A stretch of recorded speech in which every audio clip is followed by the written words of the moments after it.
All right, Shalom. First and foremost, I like to give all glory, honor, and praises to Yahweh, Hashem, Yahweh Shai. Double honors to the apostle elders, a great millstone who rule well. And salutations to all you brothers out there pushing this word in love, truth, sincerity, and humility. Once again, it's the brother Shatia from the Chicago camp, coming back to you with what I hope is another quick and edifying sit down. And today's video was inspired, or today's sit down was inspired by a video that I saw on my TikTok feed. And it's not like I don't already know that the economy is bad, but when you see the numbers, it really puts things in perspective. And then to top it all off, you know, this man said that basically it's the new poverty line. And when you see how much is the new poverty line, you're going to be like, wow, America is completely through. So let's cue this video up, and afterwards we'll get some scripture. I think it's a little lengthy, about 5 minutes, so please be patient. Let's talk money, y'all. So the investor and portfolio manager Mike Green came out last week and basically said that the economic data that the United States government puts out in regards to what the poverty line is false, and it needs to be updated. I forget what the exact number was, but I think the United States government has the poverty line somewhere between like $38,000 and $45,000 a year, right, for a family of four.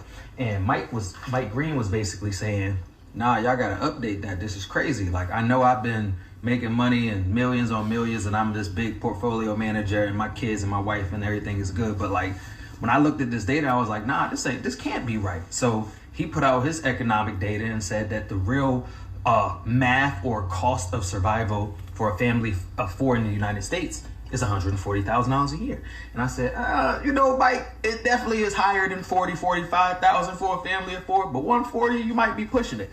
And then I saw the breakdown. Let's go over this breakdown, and I'm gonna compare it to myself, who lives a modest life in Connecticut, right? And show you how realistic what this dude is saying is real. And why is the government hiring this from us, right? So childcare, $32,000 a year.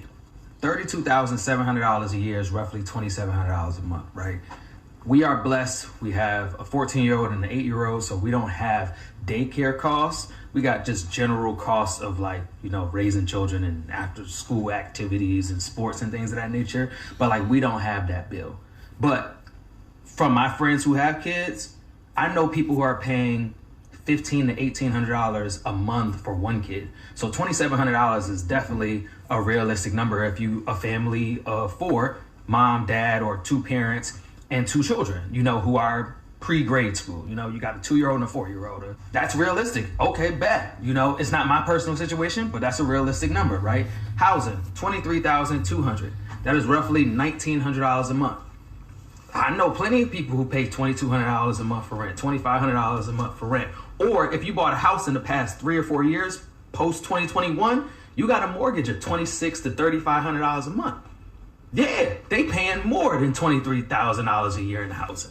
You know what I'm saying? Because that housing figure is 19. So, okay, you may not have the child costs, but you probably got the $3,200 mortgage or the $2,600 rent. So take it from the child costs, add it to that. We also were blessed. We bought in 2019. So my housing cost is significantly lower. My mortgage is only $1,200 a month, which is only $14,000 a year. So we're significantly under there. Food, he got it at $14,700. That is roughly $1,200 a month. We're spending more than that on food. I'll tell you right now, we on average are spending $1,500 to $1,600 a month on food, and that's just grocery store food. You know what I'm saying? That's not us eating out and we eat out. So we're close to the $18,000 to $21,000 a year on food in my household for my family of four, right? Transportation, we paid off our cars, so we don't have any car notes or anything like that. All we have is insurance on the cars and gas. So for cars, we're about $3,500 a year to cover them, insure them, and gas and maintenance. $3,500 to $4,000 a year. Transportation at $14,008. That's roughly $1,200 a month on transportation, right? That's two people with $450 to $500 car notes and some insurance. You got a 450 car note, your spouse got a 520 car note, and y'all both paying $100 a month in insurance. Y'all paying way more than that when you factor in gas and everything and maintenance and stuff like that. So that number also is realistic. Healthcare, he got it at $10,500. That is a realistic number if depending on what you got going on. Do you have to pay for healthcare out of pocket? Do you do the subsidized stuff through the Obamacare marketplace? Trump is switching all that up now, so come January, the healthcare is about to be even more crazy. Or do you have healthcare that's sponsored through your employer? We're blessed. My wife works for an employer who subsidizes probably 75 to 80% of the healthcare costs. So we pay roughly $380 a month for healthcare for the family of 4. But I'm an entrepreneur. And when I was looking up healthcare before my wife and went and got a full-time job and we got that blessing of a benefit, my healthcare for my family of 4 out of pocket as an entrepreneur was $2,400 a month. That's almost $29,000 a year if you're an entrepreneur or someone who doesn't have a subsidized plan through an employer out of your pocket.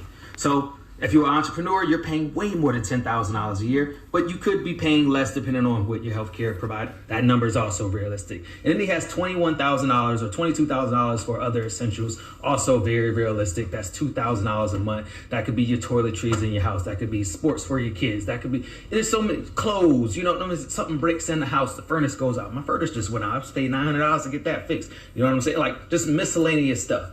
That leaves you with a total of $118,000 of real cash dollars.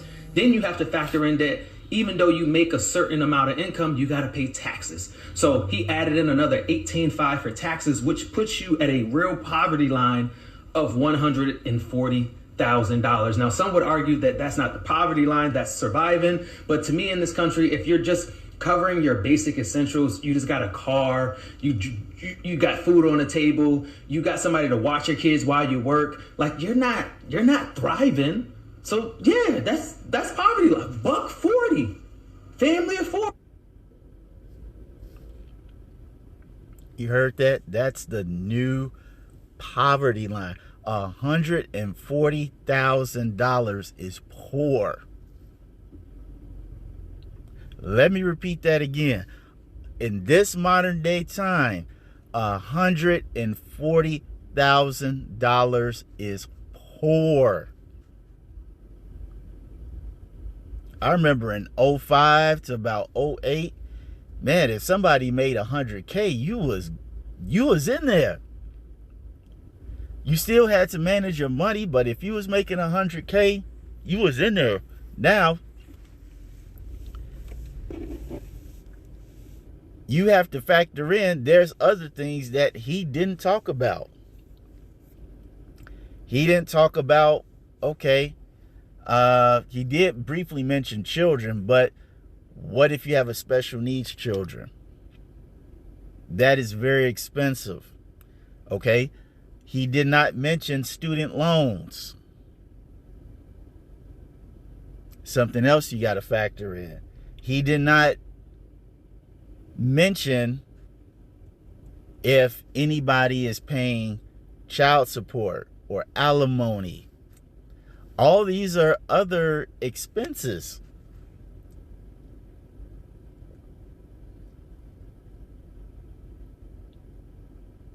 That are on top of what he just listed here. And like he said, he's right. That is poor. Because basically all you're doing is just working to have the bare minimum. Now I understand that, in life, we should be comfortable with what we have. As the Lord's Prayer says, our daily bread. Also, what's the other one? What's the other one where we have?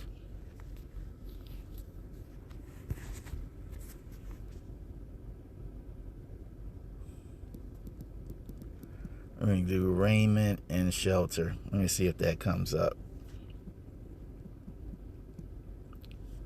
It's in Proverbs. Is it Proverbs? Is it 20 something?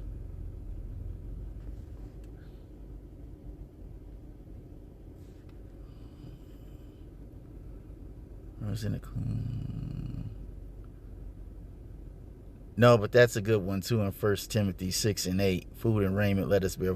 No, it's I think I know what it is. House and then shame.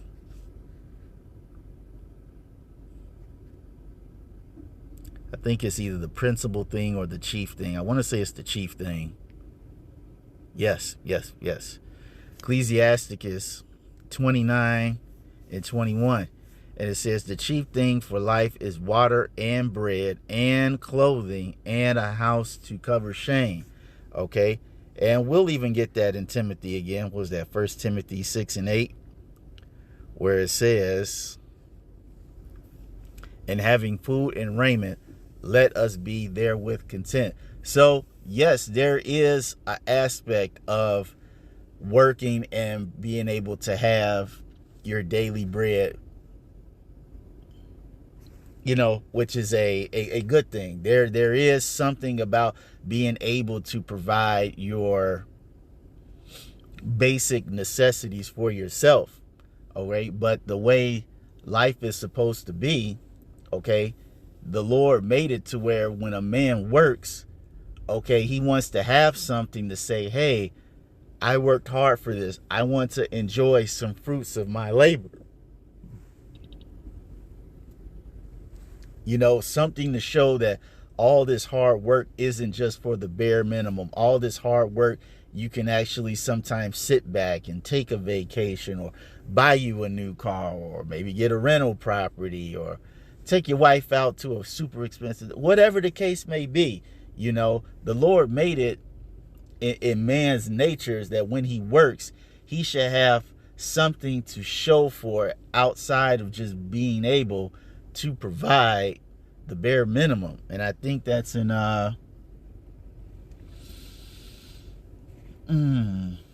what's that, in Ecclesiastes?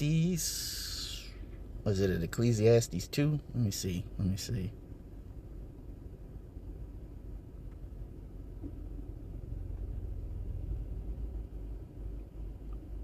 Yep, Ecclesiastes 2. I'm going to start at 21. It says, for there is a man whose labor is in wisdom and in knowledge and in equity. Yet to a man that have not labored therein shall he leave it for his portion. This also is vanity and a great evil. For what hath man of all his labor and of the vexation of his heart wherein he hath labored under the sun? For all his days are sorrows, and his travail grief. Yea, his heart taketh not rest in the night. This is also vanity. So this is the mental, emotion, and spiritual struggle about when a man works, okay? When he does all this hard work and he has to leave it to somebody, is this guy going to be a damn knucklehead and just ruin all the hard work he did? Okay? When you're in pursuit of a dream, you got to deal with people not understanding you or just having the headache of what you're doing is, you're at a low point in what you're doing to provide a living for your family. Like, you have to think of, am I going to make the mortgage? How am I going to do the lights?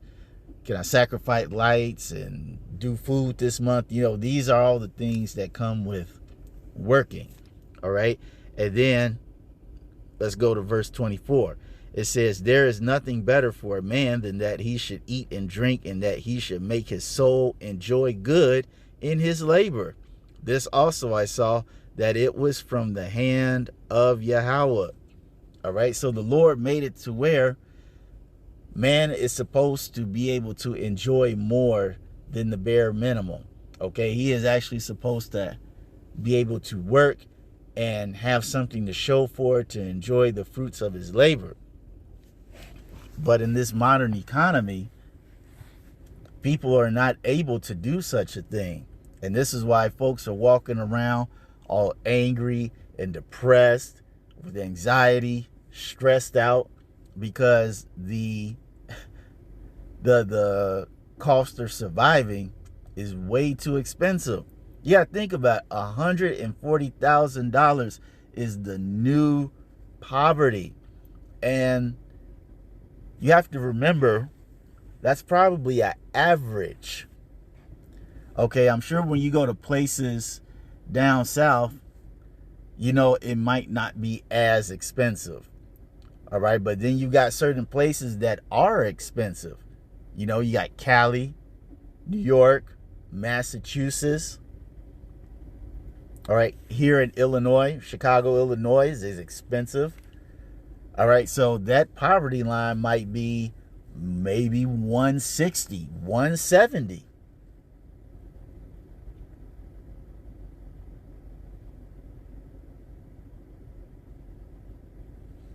And all of this is happening because this devil, bad Uncle Esau, is trying to hoard all the riches for himself. And in the process of doing that, he's making everybody else poor. And this is why, and I've been getting this a lot in my sit downs.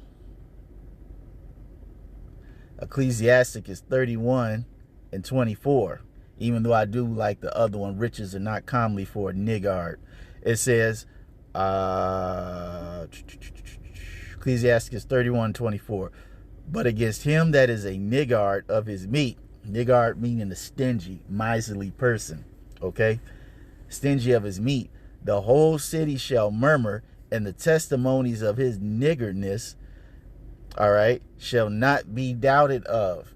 And this is what we have here in this modern day society, where you have the top 1% hoarding all the goods and creating an environment where nobody can afford anything. They can't afford to live. They can't afford to survive. They can't afford to do anything. And this is why you have people just crashing out like crazy. You can go on the internet right now and you'll just see compilations, like 30, 40-minute long compilations of people talking about why life sucks, why going to work sucks, why having a family is not happening, having a car is not happening, traveling is not happening. All right, everybody is talking about how this whole system, this pit, this so-called lifestyle, which is really a death style, it just completely fucking sucks. Excuse my language.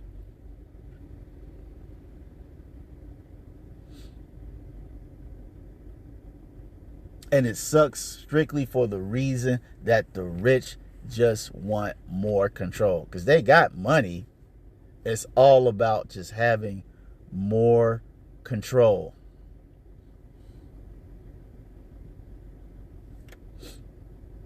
All right.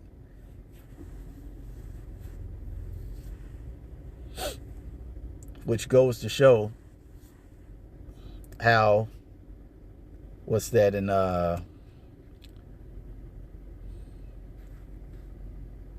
Proverbs 29:2? When the righteous are in authority, the people rejoice, but when the wicked beareth rule, the people mourn. Like I said, you can go on the internet, 30, 40-minute long compilations of people talking about how life just sucks. And life sucks because the wicked are in control. This is why the new poverty line is $140,000. That's insane. That is completely insane.